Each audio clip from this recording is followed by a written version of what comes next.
So guys ये है Vivo का न्यू स्मार्टफोन वीवो V27 जिसको कल इंडिया में ऑफिशियली लॉन्च कर दिया है। 5G फोन है दोस्तों और काफी अफोर्डेबल प्राइस पे लॉन्च हुआ है।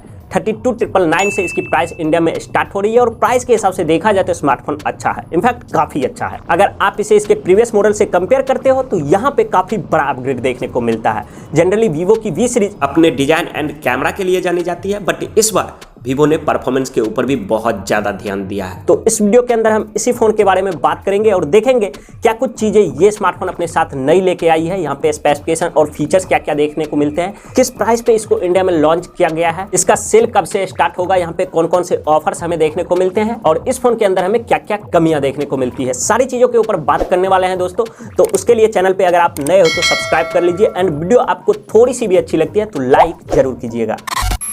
ऑलराइट दोस्तों, तो पहले चलिए हम बात कर लेते हैं इस फोन की बिल्ड क्वालिटी और डिजाइन के बारे में। तो गाइस इसका जो डिजाइन है वो इसके प्रीवियस मॉडल से कम्प्लीटली चेंज है। हालांकि उसी की तरह इस फोन के अंदर भी आपको कलर चेंजिंग बैक ही देखने को मिलता है, ग्लास बैक के साथ ये भी फोन आता है, बट यहाँ पे आपको कर्व डिजाइन देखने को मिलता है। फ्रंट एंड बैक दोनों साइड से ये फोन कर्व्ड है, जबकि इसके प्रीवियस मॉडल में हमें बॉक्सी टाइप का डिजाइन देखने को मिला था। और इसके कैमरा हाउसिंग के पास देखते हो तो इसका कैमरा हाउसिंग इसके प्रीवियस मॉडल से काफी बड़ा है। सिंगल पैटर्न में यहाँ पे 3 कैमरा देखने को मिलता है और कैमरा हाउसिंग के अंदर रिंग शेप में एक LED फ्लैश लाइट दी गई है जिसे वीवो अरोरा लाइट कहता है और ये बहुत ज्यादा ब्राइट है। जब भी आप लो लाइट में फ्लैश लाइट ऑन करके फोटोज वगैरह खींचोगे तो रिजल्ट यहाँ पे आपको काफी अच्छे निकल के आएंगे। बाकी फ्रेम के बारे में बात करते हैं तो दोस्तों वो यहाँ पे प्लास्टिक का है और फ्रंट की तरफ यहाँ पे कर्व्ड स्क्रीन देखने को मिलती है। तो ओवरऑल मेरे हिसाब से फोन काफी गुड लुकिंग है। डिजाइन और लुक्स वाइज फोन अच्छे देखने को मिलते हैं। वैसे एक चीज बताना भूल गया कि ये फोन उन लोगों के लिए बिल्कुल परफेक्ट है जिन लोगों को स्लिम और लाइट वेट वाला फोन अच्छा लगता है, क्योंकि ये फोन 7.3 mm ही थिक है और 180 ग्राम ही इसका वेट है।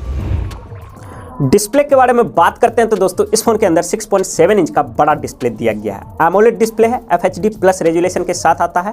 10 बिट्स का पैनल है दोस्तों, जहां पे 1.07 बिलियन कलर्स के सपोर्ट देखने को मिलते हैं और डेफिनेटली यहां पे HDR10 प्लस वगैरह का सपोर्ट दिया गया है। तो कलर्स वगैरह जो है वो यहां से काफी अच्छे निकल के आएंगे। और कर्व्ड स्क्रीन है, बेजल डिस्प्ले देखने को मिलता है। 93% से भी ऊपर यहाँ पे स्क्रीन टू बॉडी रेशियो है, तो जब भी आप इस फोन से कंटेंट कंज्यूमिंग करोगे तो एक्सपीरियंस बहुत अच्छा रहेगा। और इसके डिस्प्ले के अंदर इन डिस्प्ले फिंगरप्रिंट सेंसर भी लगा है। बाकी दोस्तों इसका जो डिस्प्ले वो काफी स्मूथ भी है, क्योंकि यहाँ पे 120 हर्ट्ज के फास्ट रिफ्रेश रेट भी दिए गए हैं और 360 हर्ट्ज का यहाँ पे टच सैंपलिंग रेट भी देखने को मिलता है। तो डिस्प्ले की क्वालिटी अच्छी है, कोई भी इसे क्रिटिसाइज नहीं कर सकता है।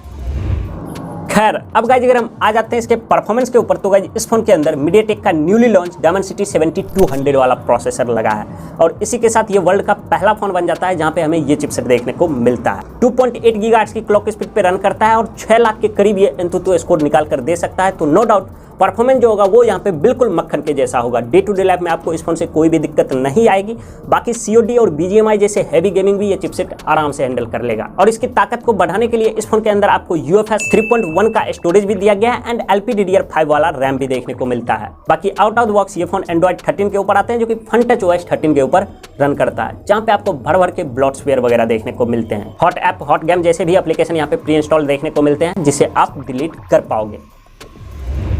अब गाइस चलिए हम बात करते हैं इस फोन के बैटरी कैपेसिटी के बारे में। तो गाइस इस फोन के अंदर 4600 mAh की बैटरी दी गई है, जो कि मेरे हिसाब से एक डिसेंट बैटरी है। नॉर्मल यूजर्स को ये बैटरी लगभग 1 से 1.5 दिन का बैकअप आराम से निकाल कर देगा। और इसमें जो प्रोसेसर लगा है वो पावरफुल तो है ही, इसके अलावा बहुत ही बैटरी एफिशिएंट भी है, क्योंकि 4 नैनोमीटर फैब्रिकेशन प्रोसेस पे बना है।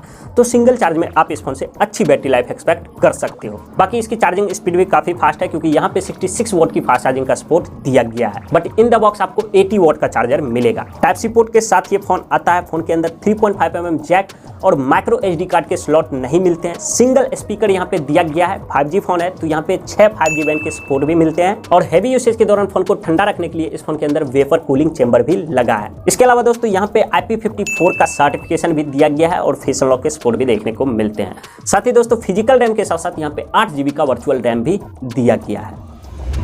खैर अब गाइस चलिए हम आ जाते हैं इस फोन के कैमरे के ऊपर। तो गाइस इसके रियर साइड 3 कैमरा दिए गए हैं। मेन सेंसर 50 मेगापिक्सल का है, सोनी का IMX766 वाला सेंसर लगा है।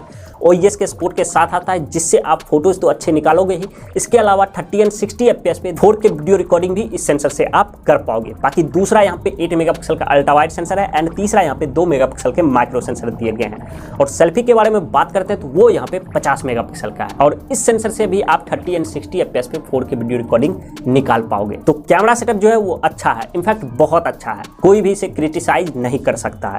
बाकी कैमरे के अंदर आपको HDR, panorama, night mode, slow motion, night video mode जैसे कई सारे कैमरा फीचर्स भी देखने को मिलते हैं। इसके अलावा इसके अंदर एक एक्स्ट्रा वेडिंग मोड वाला फीचर्स दिया गया है, जिससे आप शादी वगैरह में बहुत अच्छे फोटोज निकाल पाओगे। तो गाइज यही थे इस फोन के सभी ऑफिशियल स्पेसिफिकेशंस। प्राइसिंग के बारे में बात करते हैं तो दोस्तों इसको 8GB, 128GB and 12GB, 256GB के सिर्फ और सिर्फ 2 मॉडल में लॉन्च किया गया है।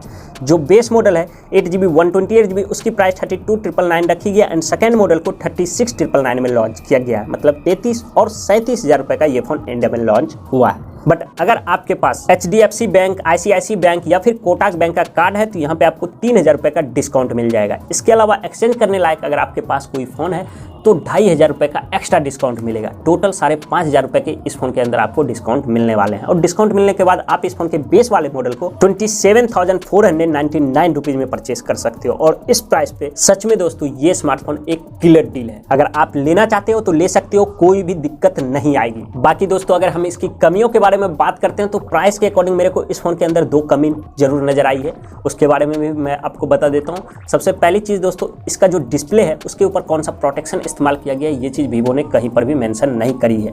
और 30-35 हजार रुपए के फोन में मुझे लगता है कि प्रोटेक्शन देना चाहिए था। एटलीस्ट कॉर्निंग गोरिल्ला ग्लास 5 का दे देता या फिर पांडा ग्लास का भी प्रोटेक्शन दे देता तो अच्छा रहता। बाकी दूसरी कमी के बारे में बात करते हैं तो दोस्तों वो ये है कि यहाँ पे एक मोनो स्पीकर देखने को मिलता है। सिंगल एक ही स्पीकर दिया गया है, स्टूडियो स्पीकर नहीं है। जबकि 10 से 15 हजार रुपए वाले फोन में आजकल के टाइम पे हमें स्टूडियो स्पीकर देखने को मिल जाते हैं। वैसे देखा जाए तो इसका जो स्पीकर है वो काफी ज्यादा लाउड है, बट स्टूडियो स्पीकर रहता तो ज्यादा बेटर रहता। बाकी फोन के अंदर आपको कोई भी कमी नजर नहीं आएगी। तो अब आप लोग कमेंट करके बताओ कि आप लोगों को ये फोन कैसा लगा और कौन कौन से लोग स्पेशली इस फोन की लॉन्चिंग का वेट कर रहे थे। तो गाइज बस इस वीडियो में इतना ही। पसंद आए तो वीडियो को लाइक कीजिए, शेयर कीजिए और चैनल पे पहली बार आए तो सब्सक्राइब कीजिए। मैं मिलता हूं अगले वीडियो में, तब तक के लिए जय हिंद।